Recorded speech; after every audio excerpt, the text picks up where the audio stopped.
अस्सलाम वालेकुम, कैसे हैं आप सब? ठीक है, उम्मीद करती हूँ आप सब फ़ाइन होंगे। फ़र्स्ट ऑफ़ ऑल खुशामदीद उन तमाम तर पर्सनस को जो माशाल्लाह हमारे सिस्टम में आए हैं ट्रेनिंग के लिए और वाकई अपनी लाइफ में कुछ करना चाहते हैं और अपने लाइफ के अंदर अपने करियर को सेट करना चाहते हैं। तो सबसे पहले हम शुरू करते हैं उन तमाम तर लोगों के लिए जो हमारी इस ट्रेनिंग के फ़र्स्ट पार्ट के लिए आए हैं। बिस्मिल्लाहिर्रहमानिर्रहीम। सबसे पहले मैं आपको एक चीज़ कहूँगी कि ट्रेनिंग के आगाज़ से पहले हमेशा अपने ज़हन में एक ऐसा गोल, एक ऐसी टारगेट ज़रूर रखें जिसके लिए आपको इस सिस्टम में वर्क करना है, क्योंकि विदाउट टारगेट, विदाउट गोल आपकी ज़िंदगी समझ लें कि बेकार है। क्योंकि जब तक आपके ज़हन में कोई टारगेट नहीं होगा, कोई गोल नहीं होगा जिसके लिए आप इस सिस्टम के अंदर आए हैं। बहुत सारे माशाल्लाह कुछ स्टूडेंट्स होंगे यहाँ पे, कुछ शॉपकीपर्स होंगे, कुछ बिजनेसमैन होंगे, कुछ ऐसे होंगे जो जॉबियंस होंगे और कुछ हाउस वाइफ होंगी जो वाकई अपने बलबूते पे कुछ ना कुछ करने आए होंगे ऑनलाइन वर्क के रिगार्डिंग। बट हमेशा ये बात याद रखिएगा कि आप लाइफ में कुछ भी सोच लें, जब तक आपके ज़हन में कोई टारगेट नहीं ना है तब तक आप उस चीज़ को सरअंजाम तक नहीं पहुंचा सकते। जैसे फॉर एग्ज़ाम्पल अगर आपने फ़र्ज़ कर लें कि आपने सुबह इस्लामाबाद के लिए जाना है, जब तक आपके ज़हन में उसके लिए कोई प्लानिंग नहीं होगी, ऑब्वियसली बात है टारगेट तो आपने डिसाइड कर लिया लेकिन प्लानिंग उसी के बेस पे होगी जब टारगेट होगा। सेम उसी तरह अगर आपके पास टारगेट है तो तभी आप इस सिस्टम के अंदर आएँ, ट्रेनिंग लें एंड देन उसके मुताबिक अपने जहन को एनालाइज़ करवाएं कि भाई आपके लिए कौन सी चीज़ बेस्ट है। नाउ अब हम पढ़ते हैं अपनी ट्रेनिंग की तरफ। आज की हमारी ट्रेनिंग के जो टॉपिक्स है वो बहुत इंपॉर्टेंट है ऑनलाइन के वर्ल्ड में। मैं समझती हूँ कि ये चारों टॉपिक्स बहुत ही अमेजिंग और यूज़फुल है आप सबके लिए, ना सिर्फ जो इस सिस्टम के लिए आए हैं बल्कि ऑनलाइन कोई कहीं पे भी आप चले जाएं, जब तक आपको इन चारों चीज़ों के बारे में हाव नो नहीं होगी आप लोग इस ऑनलाइन की दुनिया में कभी भी कामयाब नहीं हो सकते। सबसे पहले जी हम बात कर लेते हैं ESBI मॉडल के बारे में। सेकेंड नंबर पर हमारे पास जो टॉपिक है वो व्हाट इज़ ट्रेंड के बारे में है and then purpose of social media के बारे में हम कुछ डिस्कस करेंगे एंड नाउ नेटवर्क मार्केटिंग के बारे में कुछ हम जो है वो एनालाइज करेंगे। नाउ सबसे पहले जी हम अपनी ESBI मॉडल की तरफ चलते हैं, अपने फर्स्ट टॉपिक की तरफ। कहा जाता है कि हमारी ज़िंदगी में 4 तरह की ऐसी इनकम कैटेगरीज़ होती हैं जिसके अंदर हर इंसान अपनी पूरी लाइफ गुजार देता है, ठीक है।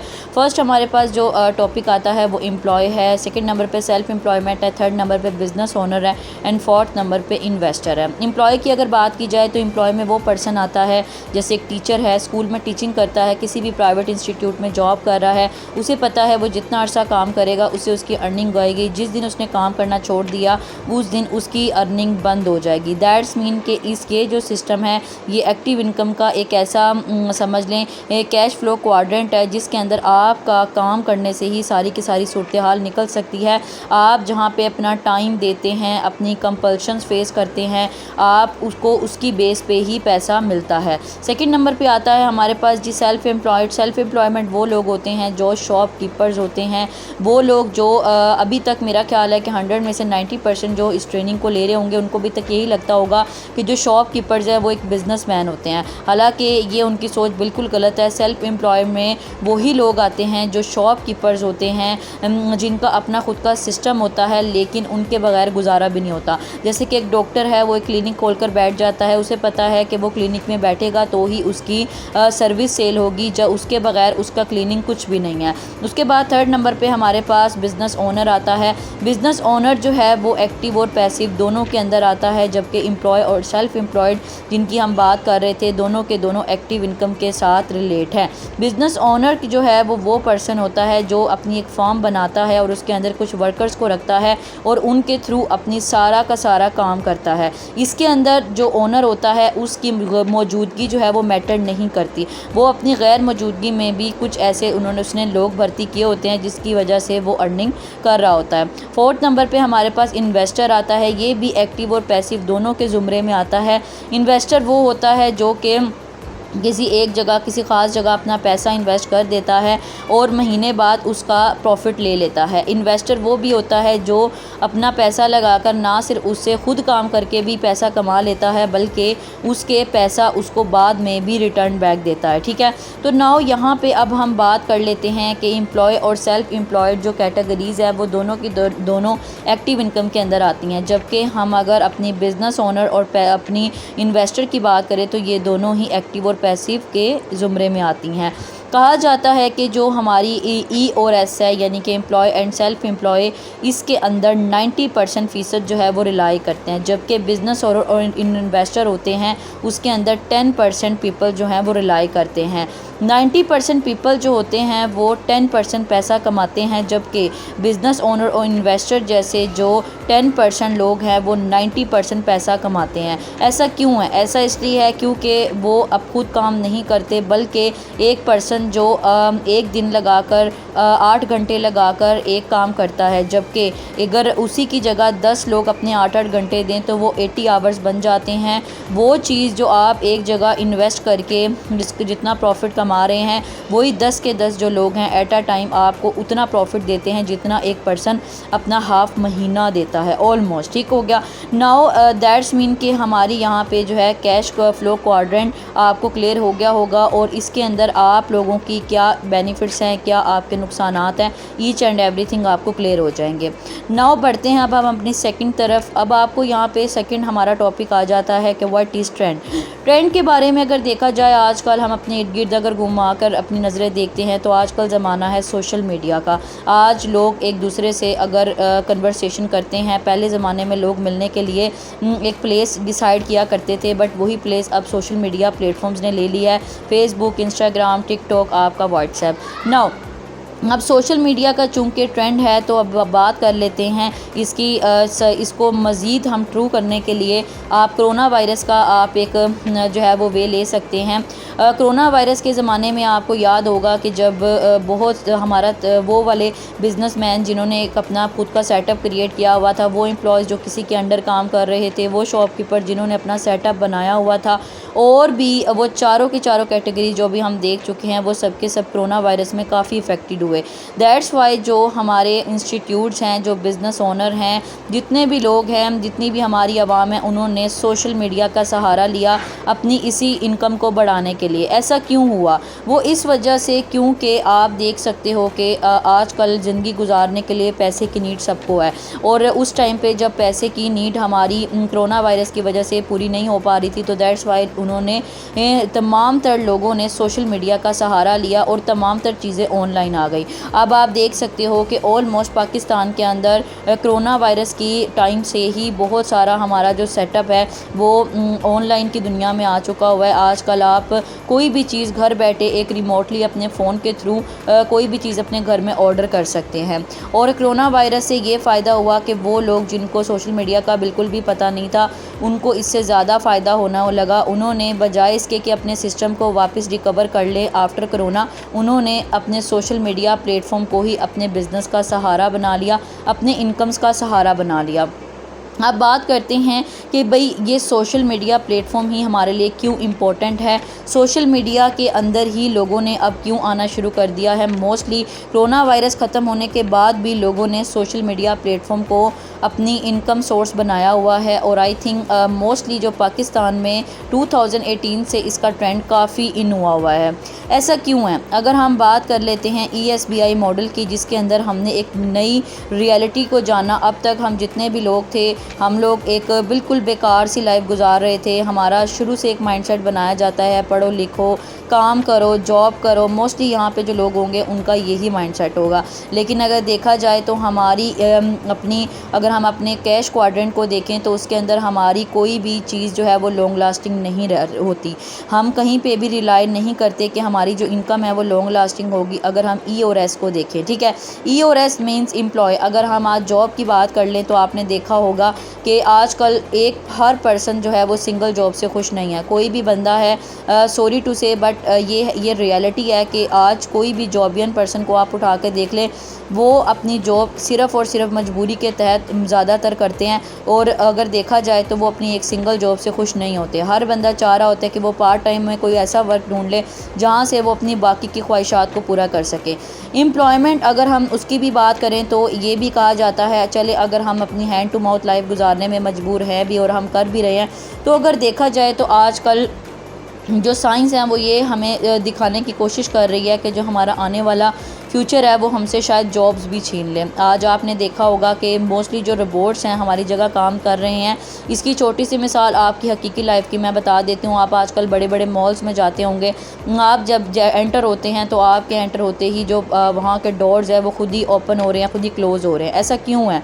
वो इस वजह से है क्योंकि वहाँ पे भी रोबोट छाए हुए हैं और आपकी जो खुद की जो जॉब है वो आपके हाथ से निकलती हुई नज़र आ रही है। उसके अलावा आप बड़े बड़े जो रेस्टोरेंट्स देख सकते हैं, मैकडोनल्ड हो गया, फ्राई चिक्स हो गई, वहाँ पे भी आज अपने खुराक को पहुँचाने के लिए अपनी आने वाली पब्लिक को वो रोबोट्स का इस्तेमाल कर रहे हैं। दैट्स मीन वो वेटर्स, वो हमारे जो सर्वेंट होते थे जो ये काम सरअंजाम देते थे, रोबोट्स ने उसकी जगह ले ली और प्राइवेट इंस्टीट्यूट ने हमारी तमाम तर जॉब्स को खैराबाद कहना शुरू कर दिया। नाउ अब हम क्या कर सकते हैं? अगर हम सेल्फ़ एम्प्लॉयड की तरफ भी बढ़ते हैं तो सेल्फ़ एम्प्लॉयड को भी देखा जाए तो इसके लिए हमें हाई इन्वेस्टमेंट की ज़रूरत पड़ती है। अपने खुद का सिस्टम भी क्रिएट करना है। बहुत सारे लोग ऐसे भी हैं जिनका ये भी विश होती है कि हम अपना सेटअप क्रिएट करें। वो जॉब को देखकर और उसकी कंपल्शंस को देख के बहुत ज़्यादा डरे भी होते हैं।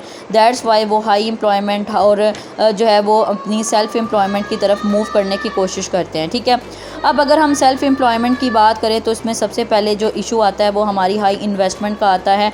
As an middle class family से बिलोंग करते हुए हमारे पास इतनी ज़्यादा इन्वेस्टमेंट भी नहीं होती। अगर रिस्क की बात की जाए तो इसके अंदर रिस्क भी काफ़ी ज़्यादा होता है। आपने देखा होगा आपके अक्सर फैमिली मेम्बर्स ऐसे होंगे जो अच्छा खासा बिजनेस स्टार्ट करते हुए भी रुक चुके होंगे। थर्ड नंबर पे अगर एक्स्ट्रा स्किल्स की बात की जाए तो वो भी शायद हमारे पास नहीं है। स्मार्ट नॉलेज तब आती है जब आपके पास एक्सपीरियंस अच्छा होता है। एंड फिफ्थ नंबर पे आपकी कैलकुलेशंस के भाई आपने कितना लगाया, कितना बचा, कितना आपने नेक्स्ट मंथ के लिए रखा, and what is your profit mainly. Now उसके बाद अगर हम अपनी बिज़नेस की बात करें तो बिज़नेस के लिए भी हमें एक अच्छा खासा इन्वेस्टमेंट चाहिए होती है। सेविंग्स, बैंकिंग कॉस्ट, बहुत सारी चीज़ों को हमें मद्देनज़र रखना पड़ता है। और आई थिंक जो हमारे मुल्क के हालात हैं, जिस तरह की इन्फ्लेशन है, उसको फ़ेस करते हुए हमारे पास शायद इतना पैसा है ही नहीं कि हम अपने बिज़नेस और इन्वेस्टमेंट की तरफ भी मूव कर सकें। अब बात कर लेते हैं ऐसी सूरत हाल के अंदर कि हमें किसकी तरफ जाना चाहिए। अगर हम इन चारों कैटेगरीज़ को भी सामने रखते हैं और एक अच्छे करियर के स्टार्टअप के लिए हमें किसकी तरफ मूव करना चाहिए।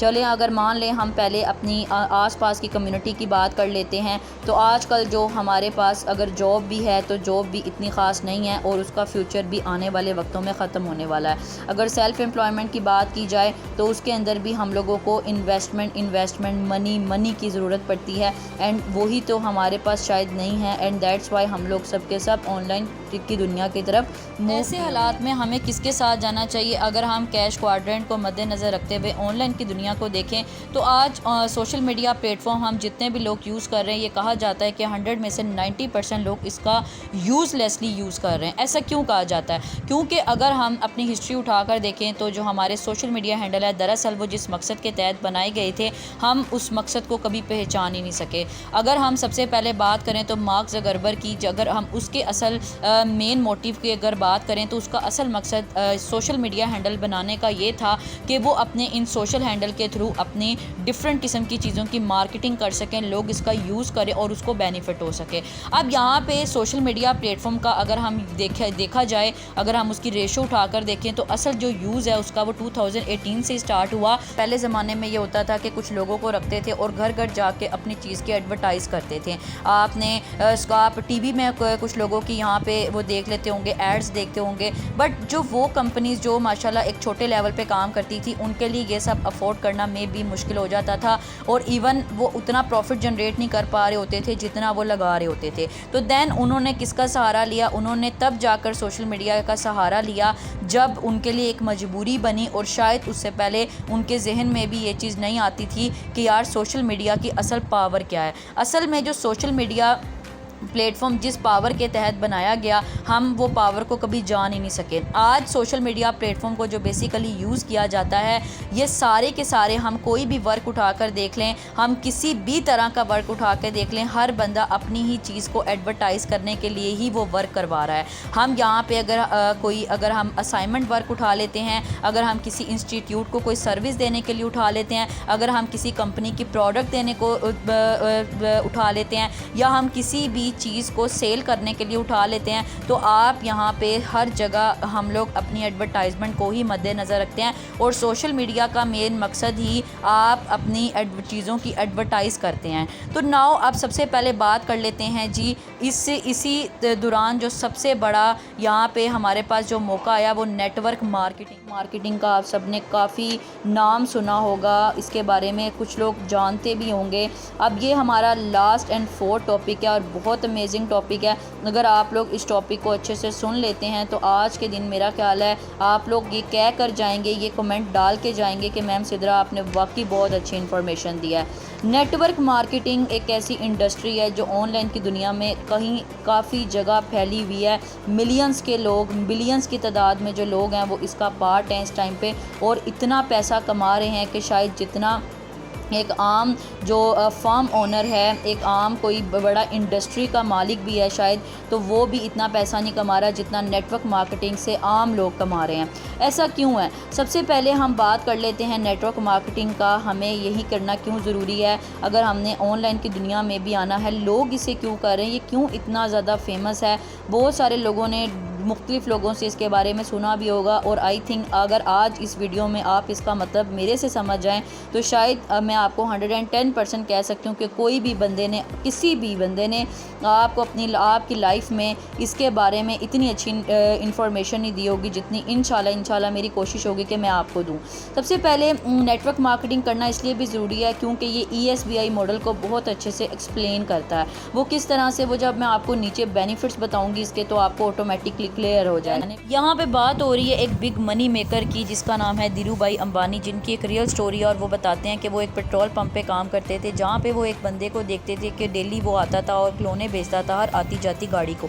एक दिन धीरू भाई अंबानी ने उसे अपने पास बुलाया और पूछा कि ये खिलौना तुम्हें कितने का पड़ता है। अब वो पर्सन बहुत हैरान होकर उसकी तरफ देखता है और धीरू भाई अंबानी उसे कहता है कि तुम हैरान मत हो, मैं तुमसे इसलिए पूछ रहा हूँ क्योंकि अगर मुझे ये बेचना हो तो मुझे कितने का पड़ेगा। तो यहाँ पर वो बताता है कि मैं पीछे से ये खिलौना 70 रुपये का लेकर आता हूँ और आगे मैं 100 रुपये का बेचता हूँ। अब यहाँ पे धीरू भाई अंबानी उससे पूछते हैं कि वो कहाँ से लेकर आता है, उसका एड्रेस लेते हैं और वहाँ पे पहुँच जाते हैं। अब वहाँ पे जो पर्सन होता है जहाँ पे वो अपने होलसेल के तौर पे जहाँ से खिलौने ख़रीदता था उस आदमी के पास जाता है और उससे पूछता है कि ये खिलौने तुम, अगर मैं तुमसे लेकर बेचना चाहूँ तो तुम मुझे कितने का दोगे। वो सेम वही प्राइस बताता है जो वो पर्सन उसे बताता है। लेकिन अब यहाँ पे धीरू भाई अंबानी उसे ये कहता है कि अगर मैं तुमसे ये खिलौने 100 की तादाद में लूँ तो अब बताओ अब तुम मुझे कितने के दोगे। तो यहाँ पे वो बंदा उसे कहता है कि अगर तुम्हारी तादाद 100 की होती है डेली तो मैं तुम्हें यहाँ पे 50 का एक खिलौना दूंगा। अब उस धीरू भाई अंबानी ने कहा ओके, कल से मैं तुम्हारे से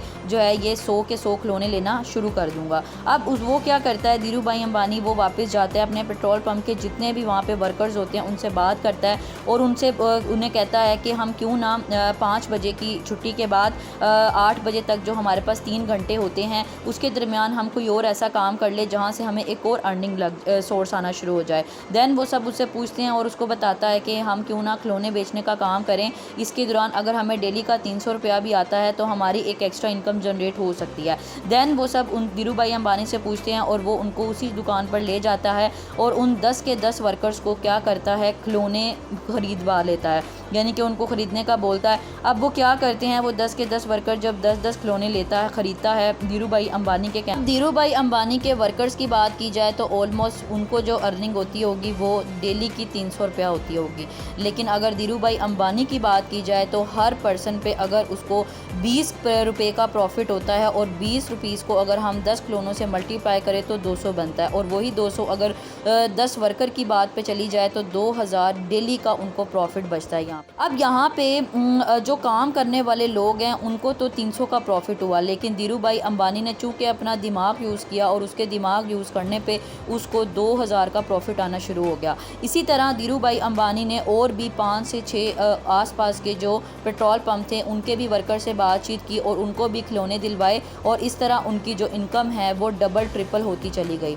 अब यहाँ पे मोरल लेसन क्या है? मोरल लेसन ये है, नेटवर्क मार्केटिंग का हरगिज़ मतलब ये भी नहीं था कि किसी प्रोडक्ट को आगे लोगों तक सेल करना या फिर किसी प्रोडक्ट की आप लोग यहाँ पे एडवर्टाइज़ करें। इसका असल मकसद है सिस्टम को आगे प्रमोट करना और सिस्टम के थ्रू ही बेनिफिट जनरेट करना। यहाँ पे बहुत सारे लोगों ने इसका मतलब जो है वो गलत वे में लिया हुआ है। हालांकि देखा जाए अगर धीरू भाई अंबानी के माइंड से, तो उसने यहाँ पे किसी प्रोडक्ट को जाके सेल नहीं किया, उसने सिर्फ सिस्टम को सेल किया और उसके ऊपर ही उसने अपने स्मार्ट वर्क माइंड से उसने बड़ी इनकम जनरेट करने का एक सोर्स ढूंढा। धीरू भाई अंबानी एक ऐसा पर्सन था जिसने अपने माइंड को यूज़ करते हुए स्मार्ट वर्क किया और अपनी कम टाइम में अपनी इनकम को मल्टीपल कर लिया। जबकि वो लोग जो सिर्फ हार्डवर्क की तरफ लगे रहे, उन्होंने अपनी हार्डवर्क से एक लिमिटेड इनकम कमाई और सिर्फ वही लाइफ गुजारी जो अब तक वो हैंड टू माउथ वाली लाइफ गुजारते आए हैं।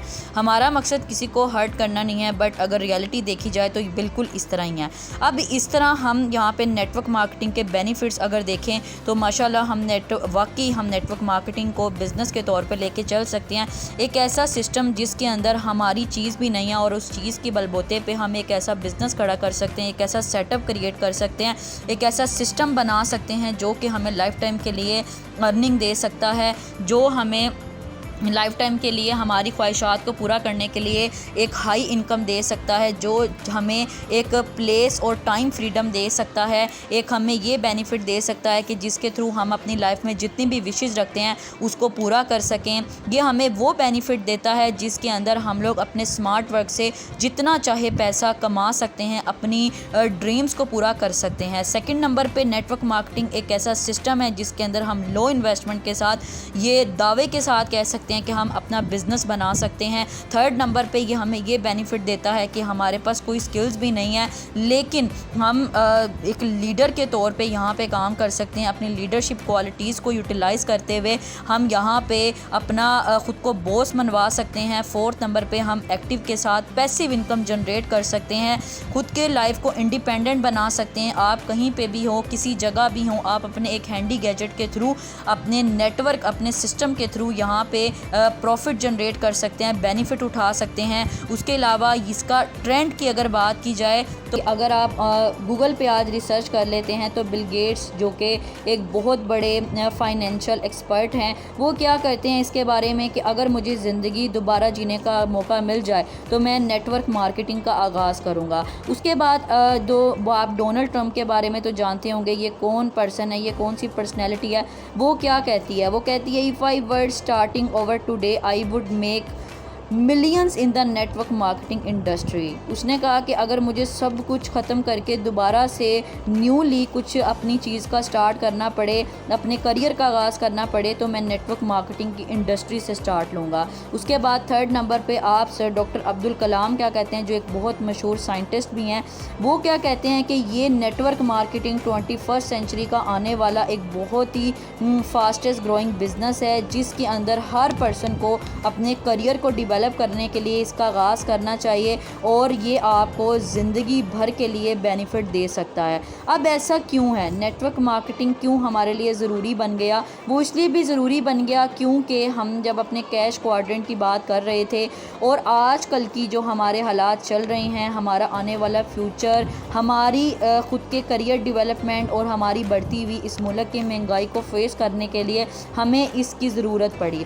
नेटवर्क मार्केटिंग एक ऐसी इंडस्ट्री भी है जहाँ पे बहुत सारे यूथ जो है उनको बहुत अच्छा मौका मिल रहा है अपनी ज़िंदगी को संवारने के लिए। डियर माशाल्लाह आप सब यूथ हैं, आप सब वो लोग हैं जो फेसबुक इंस्टाग्राम का उतना अच्छे से यूज़ जानते हैं जितना शायद हमारे पेरेंट्स भी नहीं। और मैं कहती हूँ कि हालात के साथ अपने आप को डेवलप करने का एक अच्छा मौका है आप लोगों के पास, क्योंकि एक ऐसा ज़माना भी था जब नोकिया 3310 भी लोगों के लिए एक आईफोन के बराबर था, बट आज वो कहाँ है? कहीं भी नहीं है। तो लिहाजा आप अपने आप को अपनी न्यू टेक्नोलॉजी के साथ ज़रूर ग्रूम करें। अगर आप अपने आप को ग्रूम नहीं करेंगे, अगर आप बढ़ती हुई टेक्नोलॉजी के साथ खुद के स्किल्स को इम्प्रूव नहीं करेंगे, तो शायद आप बहुत पीछे रह जाएंगे। जैसे इस टाइम नोकिया का फ़ोन हो गया, 3310 हो गया, कोई भी फ़ोन हो गया जो कि पुराने ज़माने में चलता था, आप उसके बराबर हो जाएंगे।